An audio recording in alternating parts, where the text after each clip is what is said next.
नमस्कार, सत श्री अकाल, आदाब। मेरा नाम मनदीप पुनिया है और आप सुन रहे हैं पंजाबी रेडियो यूएसए। मैं एक बार फिर हाजिर हूँ नए बुलेटिन के साथ और शुरुआत करते हैं आज की मुख्य खबरों से। जम्मू कश्मीर के मुख्यमंत्री उमर अब्दुल्ला ने मीडिया से बातचीत करते हुए कहा है कि जम्मू कश्मीर को फिर से दोबारा राज्य का दर्जा मिल सकता है। उन्होंने इसकी उम्मीद जताई है। खेल मंत्रालय ने राष्ट्रीय खेल पुरस्कारों की घोषणा कर दी है, जिसमें 4 खिलाड़ियों को खेल रत्न इनाम दिया जाएगा। इनमें मनु भाकर और पंजाब के हॉकी खिलाड़ी हरमनप्रीत का नाम शामिल है। एग्रीकल्चर मार्केटिंग पॉलिसी के ड्राफ्ट को लेकर पंजाब के मुख्यमंत्री भगवंत मान और दिल्ली के पूर्व मुख्यमंत्री अरविंद केजरीवाल केंद्र सरकार के खिलाफ खड़े हो गए हैं। आज दोनों जनों ने अपने अपने राज्यों में प्रेस कॉन्फ्रेंस करके इस पॉलिसी को लागू न करने की बात कही है। इसके अलावा भगवंत मान ने और अरविंद केजरीवाल ने जगजीत सिंह डल्लेवाल के आंदोलन का समर्थन किया है। आज पंजाबी सिंगर दिलजीत सिंह दोसांझ ने पीएम नरेंद्र मोदी से मुलाकात की है। जब दिलजीत दोसांझ ने गाना गाया तो नरेंद्र मोदी ने अपनी टेबल बजाकर उनका उत्साह बढ़ाया है। इसके अलावा प्रधानमंत्री नरेंद्र मोदी ने दिलजीत के बारे में कहा है कि वे जहां पर भी जाते हैं लोगों का दिल जीत लेते हैं। असम की डिब्रूगढ़ जेल में बंद अमृतपाल सिंह 14 जनवरी के माघी मेले को अपनी नई पार्टी का अनाउंसमेंट कर सकते हैं। उनके पिताजी ने माघी मेले पर एक बड़े रैली के आयोजन की बात कही है। इसके अलावा अकाली दल ने भी एक बड़ी नेशनल कन्वेंशन करने की बात 14 जनवरी को कही है। ये थी आज की मुख्य खबरें। अब करते हैं इन खबरों का विश्लेषण और शुरुआत करते हैं पहली खबर से। पहली खबर जम्मू कश्मीर से। जम्मू कश्मीर के मुख्यमंत्री उमर अब्दुल्ला मीडिया से बातचीत करते हुए कश्मीर को दोबारा से राज्य का दर्जा देने की बात पर उम्मीदवार दिखे। उन्होंने कहा कि जो जम्मू कश्मीर है वो अभी केंद्र शासित प्रदेश है और एक केंद्र शासित प्रदेश को चलाना और एक पूर्ण राज्य को चलाना दोनों अलग अलग बातें हैं। और उन्होंने कहा कि केंद्र से मेरी बातचीत हुई है और हो सकता है कि दोबारा से कश्मीर को राज्य बना दिया जाए। उन्होंने कहा कि केंद्र सरकार लगातार एक नैरेटिव बिल्ड करती है कि हमने कश्मीर का मुद्दा सुलझा लिया है, तो क्या उन्होंने जो सरहद के पार जो कश्मीर पाकिस्तान के पास है, क्या उसका भी उन्होंने मुद्दा सुलझा लिया है? तो उन्होंने कहा कि अभी कश्मीर का मुद्दा सुलझा नहीं है और जो भारत की तरफ वाला कश्मीर है उसको पूर्ण राज्य का दर्जा देने की बात वे लगातार कर रहे हैं। दो महीने पहले वो इलेक्शन जीते थे और इलेक्शन में भी इसी एजेंडा के साथ गए थे कि कश्मीर की जो स्टेटहुड है वो वापस की जाए और इसी को लेकर अब वो उम्मीदवार दिखाई दे रहे हैं। उन्होंने कहा है कि वो लगातार कोशिश कर रहे हैं कि जल्द से जल्द जो जम्मू कश्मीर है वो उसकी जो स्टेटहुड है वो दोबारा से वापस मिले और वो लगातार बीजेपी पे इस मामले को लेकर वो हमलावर भी हैं। अगली खबर की ओर बढ़ते हैं और जो अगली खबर आई वो मनु भाकर को खेल रत्न देने की खबर आई। इसमें भारत के जो राष्ट्रीय खेल पुरस्कार हैं उनका कहीं ना कहीं अनाउंसमेंट हो गया है। 16 जनवरी को वो दिए जाएंगे और 17 जनवरी को, माफ़ करिएगा, 17 जनवरी को राष्ट्रपति भवन में ये खेल पुरस्कार दिए जाएंगे। इसमें टोटल 4 खिलाड़ियों को मेजर ध्यानचंद खेल रत्न अवार्ड दिया जाएगा, जिसमें पंजाब के हॉकी खिलाड़ी हरमनप्रीत सिंह भी शामिल हैं। हॉकी इंडिया के कप्तान भी हैं वे, और आप सबको पता है कि ओलंपिक में ब्रॉन्ज मेडल उन्होंने भारत को दिलवाया है। उनको कप्तान कूल कहा जाता है, कैप्टन कूल, और कैप्टन कूल को भी खेल रत्न मिल रहा है। मनु भाकर को भी खेल रत्न मिल रहा है। इसके अलावा जो चेस के खिलाड़ी हैं डी गुकेश कुमार, उनको भी जो इस बार खेल रत्न अवार्ड दिया जाएगा। इसके अलावा पैरालंपिक्स में गोल्ड मेडल जीतने वाले प्रवीण कुमार को भी खेल रत्न अवार्ड दिया जाएगा। इसके अलावा तकरीबन 10 से 15 अलग अलग खिलाड़ियों को जो अर्जुन अवार्ड कहते हैं, जिसको अर्जुन अवार्ड की अनाउंसमेंट की गई है, उनको अर्जुन अवार्ड मिलेगा। उसमें हरियाणा की boxer Sweety Boora, hockey player Sanjay Kaliraman, wrestler Aman Sehrawat, hockey player Abhishek Nain, para athlete Dharamvir Nain, para athlete Pranav Soorma और para athlete Navdeep Singh, shooter Sarabjot Singh, Punjab के हॉकी खिलाड़ी जर्मनप्रीत सिंह, सुखजीत सिंह, इन सब को भी अब अर्जुन पुरस्कार इस साल दिया जाएगा। तो मैं ये अर्जुन पुरस्कार और खेल रत्न पुरस्कार की बात किस लिए कर रहा हूँ, क्योंकि कहीं ना कहीं कुछ दिन पहले मनु भाकर का मामला आया था, जब मनु भाकर ने ट्वीट करके कहा था कि उनके पास 2 ओलंपिक के मेडल हैं, फिर भी उनको खेल रत्न अब की बार उनका नाम कंसीडर नहीं किया जा रहा। उसके बाद अधिकारियों ने अपनी चीज़ को दुरुस्त किया था और सरकार के प्रेशर के बाद जो मनु भाकर हैं उन्होंने अपना ट्वीट डिलीट कर लिया था और बाद में पता चला कि मनु भाकर का नाम भी खेल रत्न के लिए डाल दिया गया है और अब मनु भाकर को अवार्ड मिल रहा है। हालांकि वो इस चीज़ के लिए बिल्कुल मैं कहूँगा कि उनकी बहुत बड़ी अचीवमेंट रही थी ओलंपिक में लगातार एक ही ओलंपिक में 2 मेडल जीतने की, लेकिन फिर भी उनका नाम नहीं था। तो उन्होंने जब प्रोटेस्ट किया, एक हिसाब से विरोध किया, तब उनका नाम डाल दिया गया और अब उनको कहीं ना कहीं जो खेल रत्न अवार्ड है वो दिया जा रहा है। अगली खबर की ओर बढ़ते हैं और जो अगली खबर है वो शंभू बॉर्डर और खनौरी बॉर्डर से आई। और शंभू बॉर्डर और खनौरी बॉर्डर पर आप सबको पता है कि जगजीत सिंह डल्लेवाल लगातार भूख हड़ताल पर बैठे हुए हैं। 39 दिन उनके आमरण अनशन को हो गए हैं, यानी कि मरण व्रत को हो गए हैं और वो अभी भी टस से मस नहीं कर रहे। बिल्कुल एक हिसाब से वो अपने मोर्चे पर डटे हुए हैं। उनकी सेहत लगातार गिर रही है, डॉक्टरों ने काफ़ी चिंता जताई है और इसको लेकर कहीं ना कहीं जो सुप्रीम कोर्ट है आज उसमें सुनवाई भी थी और जिसमें सुप्रीम कोर्ट में भी कई किस्म की बातचीत आज निकल कर आई है। मैं कुछ जो सुप्रीम कोर्ट में जो आज सुनवाई के दौरान जो चीज़ें मैंने लिख रखी हैं वह मैं अपने लैपटॉप से पढ़ के आपको बता देता हूँ। बेसिकली आज सुप्रीम कोर्ट में जो पंजाब सरकार है वो ज़्यादातर इस बात पे रही कि हम आपको मेडिकल रिपोर्ट दे देते हैं और ये बताने की कोशिश भी करी कि हमने 500 मीटर में एक अस्थाई अस्पताल बना लिया है। इसके अलावा जगजीत सिंह डल्लेवाल की तरफ से गुनिंदर कौर गिल पेश हुई थी, जिसमें उन्होंने कहा कि कृपया जो जस्टिस सूर्यकांत है उन्होंने कहा कि कृपया टकराव के बारे में न सोचें, हम किसानों से सीधे बातचीत नहीं कर सकते।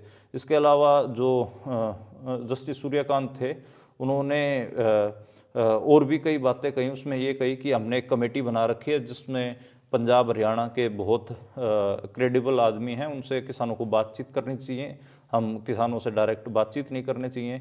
इसके अलावा जो जस्टिस सूर्यकांत है उन्होंने पंजाब के जो एजी थे उनको डांट फटकार भी लगाई। उन्होंने कहा कि आप क्यों उनको मेडिकल सुविधा नहीं उपलब्ध करवा रहे हैं, ये बात कही। इसके अलावा जो पंजाब के जी हैं उन्होंने कहा कि हमें कुछ और टाइम दीजिए, हम हालात संभालने की कोशिश कर रहे हैं। जस्टिस सूर्यकांत ने कहा कि हम सोमवार 13 जनवरी को सुनवाई करेंगे, हमें आदेश लागू करने यानी कंप्लायंस रिपोर्ट चाहिए। कोर्ट ने कहा कि सोमवार डल्लेवाल को अस्पताल में भर्ती कराने के आदेश लागू न करने की अवमानना याचिका के साथ हरियाणा सरकार के शंभू बॉर्डर खोलने के आदेश के खिलाफ याचिका दायर पर भी सुनवाई होगी।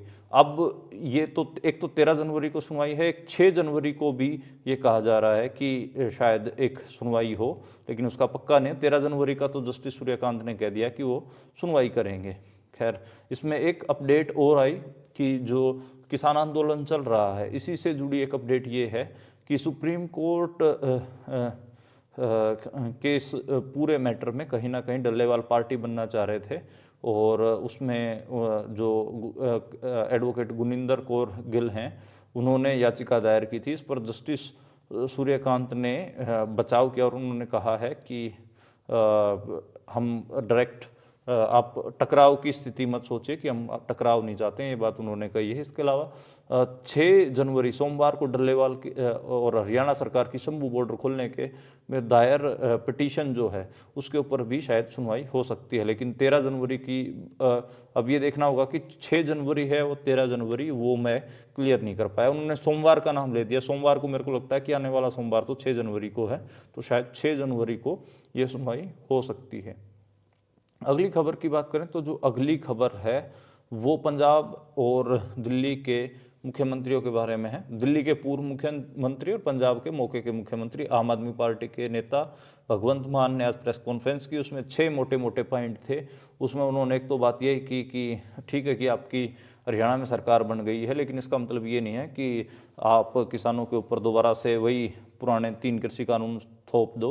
उन्होंने कहा कि जो नई एग्रीकल्चर जो मार्केटिंग ड्राफ्ट पॉलिसी आई है उसको हम लागू नहीं करेंगे। इसके अलावा उन्होंने सुप्रीम कोर्ट के मामले में भी कहा कि हम डल्लेवाल की सेहत की जिम्मेदारी निभा रहे हैं। 50 डॉक्टरों की उनकी सेहत की देखभाल के लिए जिम्मा दिया गया है, सरकारी एक अस्थाई अस्पताल बना दिया गया है। और इसके अलावा उन्होंने मध्य प्रदेश के नेता शिवराज सिंह चौहान को भी खींचा क्योंकि वो खेती बाड़ी मंत्री। उन्होंने कहा कि आप तो वहाँ मुख्यमंत्री रहे हैं, आपको सारे किसानों का मामला पता है और हम नहीं चाहते कि इसको जो नई एग्रीकल्चर मार्केटिंग पॉलिसी आपके द्वारा भेजी गई है इसको हम दोबारा से लागू नहीं करें, हम इसको लागू नहीं करेंगे, क्योंकि 3 कानूनों को दोबारा से दूसरे तरीके से लागू करने की कोशिश है।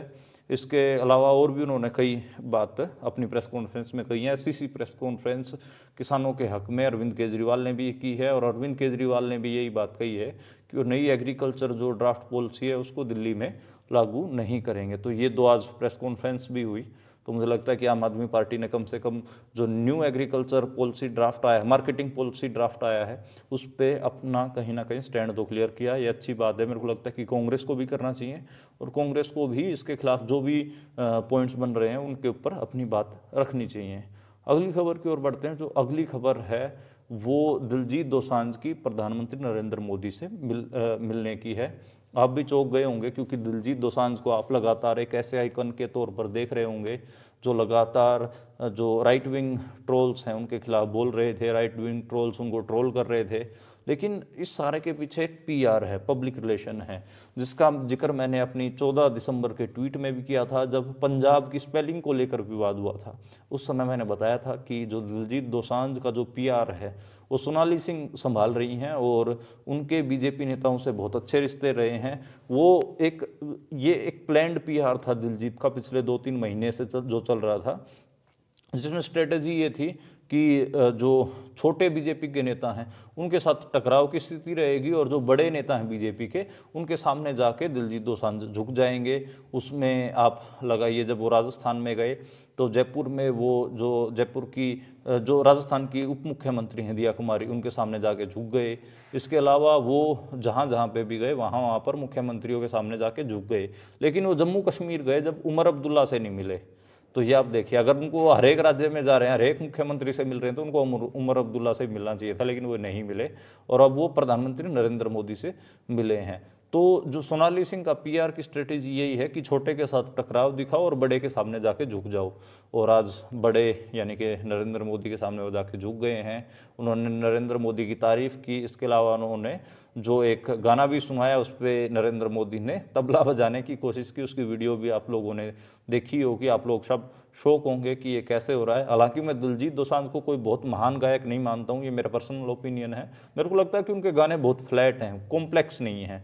फ्लैट होने का मतलब वो सिर्फ अपनी तारीफ करते रहते हैं, मैं इतना घेंट हूँ, यानी कि मैं इतना ज़बरदस्त हूँ, मेरे पास करोड़ों की गाड़ियाँ हैं, करोड़ों के बंगले हैं, करोड़ों रुपए हैं, सिर्फ अपनी ही तारीफ करते रहते हैं। ये दिखाता है कि एक जो आइडेंटिटी क्राइसिस में फंसे हुए नौजवान हैं, जिनको कोई पूछता नहीं है, वो जब सोसाइटी उनको हर जगह से रिजेक्ट करती है तो वो फिर वो बोलते हैं सोसाइटी हमें रिजेक्ट कर रही है तो हम सोसाइटी को रिजेक्ट करते हैं, हम अपने आप में ही ज़बरदस्त हैं, हीरो हैं।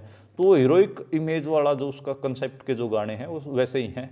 और कहीं ना कहीं जिन लोगों की कोई आइडेंटिटी नहीं होती उनके लिए वो गाने बहुत शूट करते हैं। लेकिन जिनको अपनी एक कल्चरल और हिस्टोरिकल आइडेंटिटी पता होती है और उससे कोई जुड़ाव होता है, वो लोग ऐसे गाने नहीं सुनते हैं। यानी कि जो फुकरे किस्म के गाने होते हैं, वो लोग जो अपने इतिहास के बारे में ठोस जानकारियां रखते हैं या उनको अपनी आइडेंटिटी का पता है, अपनी होंद का पता, अपनी जड़ों का पता है, वो ऐसे गाने नहीं सुनते हैं।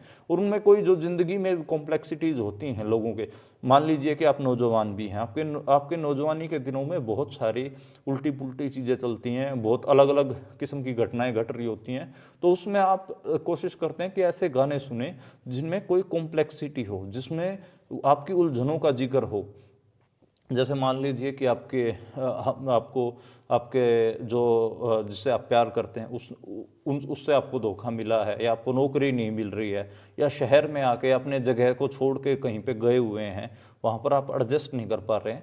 तो उससे वो जितनी भी उलझनें होती हैं, उन सब उलझनों के ऊपर जो गाने होते हैं वे कहीं ना कहीं आपको ज़्यादा बेहतर एक हिसाब से चीज़ें सुकून दे पाते हैं। जबकि ये इस किस्म के जो गाने होते हैं कि मैं तो बहुत गैट हूँ, मेरे पास करोड़ों रुपए हैं, करोड़ों की गाड़ियाँ हैं, ये झूठ बात है, क्योंकि हर एक किसी के पास करोड़ों की ना गाड़ियाँ हैं ना करोड़ों रुपए हैं। तो एक हिसाब से ये खाम खा एक डोपामिन रश, एकदम से इंस्टेंट डोपामिन रश देने वाला मामला है, अपने आप को झूठ से खुश करने का मामला है। तो इसलिए लगता है कि मुझे बहुत सपाट गाने, मेरे को तो उसके गाने भी पसंद नहीं है। खैर, आज जो कुछ 14 दिसंबर को मैंने कहा था कि दिलजीत दोसांझ बड़े नेताओं के सामने झुकते हैं, आज नरेंद्र मोदी के सामने वो झुक गए हैं। खैर, अपनी अपनी चीज़ें हैं और अपने अपना विश्लेषण है। मेरा विश्लेषण ये है, मैं दलजीत दोसांझ को सेलिब्रेट पहले भी नहीं करता था और आगे भी नहीं करूँगा। मुझे लगता है कि वो सिखों को और पंजाब को बेच रहा है, पंजाबियत को बेच रहा है और उससे पैसे कमा रहा है। उसके बदले में पंजाब को और सिखों को गालियाँ ही मिल रही हैं और गालियाँ दिलवा के वो पैसे अपना बिजनेस बढ़ा रहा है, इसलिए मैं उसको कभी पसंद नहीं करता हूँ। अगली खबर की ओर बढ़ते हैं, और बल्कि मेरे को लगता है कि मैं अगर अगली खबर की ओर बढ़ने से पहले अगर दिलजीत दोसांझ पे एक फाइनल कमेंट करना चाहूँ तो पंजाब वासियों को कहीं ना कहीं रंजीत बावा के साथ खड़ा होना चाहिए था। उनके गाने थोड़े कॉम्प्लेक्स भी हैं, वो थोड़ी कॉम्प्लेक्सिटीज़ के साथ भी खेलने की कोशिश करते हैं। उनके हिमाचल प्रदेश में 3 शो कैंसिल हो चुके हैं, तो और बजरंग दल और आरएसएस उनके पीछे सीरियसली पड़ा हुआ है। दिलजीत दोसांझ को तो सिर्फ ट्रोल करते थे, उनका एक भी शो कैंसिल नहीं हुआ। तो ये फ़र्क होता है, बहुत बड़ा फ़र्क होता है। तो मुझे लगता है कि ये भी आपको समझना चाहिए। तो जो गायक आपकी हिस्ट्री को गा रहे हैं, थोड़ी कॉम्प्लेक्सिटीज़ को गा रहे हैं, जैसे SYL वाला गाना था सिद्धू मूसेवाला का, तो काफ़ी कॉम्प्लेक्स गाना था और उस पर आपको पता है कितने असहज राइट विंग वाले हुए थे, और अगर वो जिंदा होते तो मेरे हिसाब से उनके ऊपर केस वेस भी होते, सारा कुछ होता। तो थोड़े कॉम्प्लेक्स गानों की तरफ बढ़ना चाहिए। खैर, अगली खबर की ओर बढ़ते हैं। जो अगली खबर है वो अमृतपाल सिंह द्वारा नई पार्टी बनाए जाने को लेकर चल रही है। ये कहा जा रहा है कि 14 जनवरी को जो अमृतसर मेरे मुंह से निकल रहा है, श्री मुक्तसर साहब, सॉरी, हाँ, श्री मुक्तसर साहब में जो माघी का मेला होने जा रहा है, वहाँ पर जो उनके पिताजी हैं और उनके जो साथी हैं वो नई पार्टी के अनाउंसमेंट कर सकते हैं। ये खबर लगातार जोरों से चल रही है और इसका अगर मैं बात करूं कि जो उनके पिताजी हैं उन्होंने पंथ बचाओ पंजाब बचाओ रैली के आयोजन की बात कही है और उसमें बड़ी संख्या में लोगों के पहुंचने की उम्मीद जताई गई है। ये रैली उनके पिताजी और उनके करीबी जो लोग हैं उन्होंने इसका अनाउंसमेंट किया है, और शायद उस दिन कोई पॉलिटिकल पार्टी की अनाउंसमेंट भी हो सकती है। और मोटा मोटा जो उनकी पार्टी के जो मुद्दे लगातार जो लोग उनके क्लोज हैं वो बता रहे हैं, वो ये कह रहे हैं कि तो सिख समुदाय के हितों की रक्षा करना, दूसरा पंजाब की स्थानीय समस्याएं जैसे बेरोजगारी, खेतीबाड़ी संकट, पर्यावरण संरक्षण, इनके ऊपर बात करने की बात वो लोग कह रहे हैं। इसी के अलावा जो ये कई एक्सपर्ट हैं वो ये बात कह रहे हैं कि अमृतपाल सिंह पार्टी उस समय पर अनाउंस करना चाह रहे हैं जब अकाली दल में पूरा एक हिसाब से खला पड़ा हुआ है। खला पड़ने का मतलब होता है कि एकदम से रोड़ा पड़ा हुआ है, एकदम सब कुछ ठीक नहीं चल रहा है, तब ये अनाउंसमेंट कर रहे हैं। हालांकि अकाली दल के नेता दलजीत सिंह चीमा ने ट्वीट करके ये जानकारी दी है कि वे भी 14 जनवरी को माघी के मेले के दिन जो श्री मुक्तसर साहिब है वहाँ पर एक कन्वेंशन कर रहे हैं, एक विशाल वार्षिक अकाली सम्मेलन करेंगे। ये बात भी उन्होंने कही है, उसमें श्रोमणी अकाली दल के सभी बड़े नेता शामिल होंगे, तो उन्होंने भी अपनी तरफ से बात कही है। तो अब देखना होगा कि 14 जनवरी को जो पंथ बचाओ पंजाब बचाओ रैली में ज़्यादा लोगों की भीड़ होती है या फिर इस कन्वेंशन में होती है, और उसका रिस्पॉन्स भी देखने की कोशिश करेंगे कि किस किस्म का मामला आगे बढ़ता है। क्या सच में ही अमृतपाल सिंह के पिताजी कोई नई पॉलिटिकल पार्टी की अनाउंसमेंट करते हैं या नहीं, ये देखना होगा। और उसके बाद एक विश्लेषण भी हम कोशिश करेंगे कि जो पंथक पॉलिटिक्स को कवर करने वाले लोग हैं उनसे हम कोशिश करेंगे कि इसके बारे में विश्लेषण किया जाए। आज के लिए इतना ही, कल दोबारा मुलाकात होगी नई खबरों के साथ, नए बुलेटिन के साथ। आप देख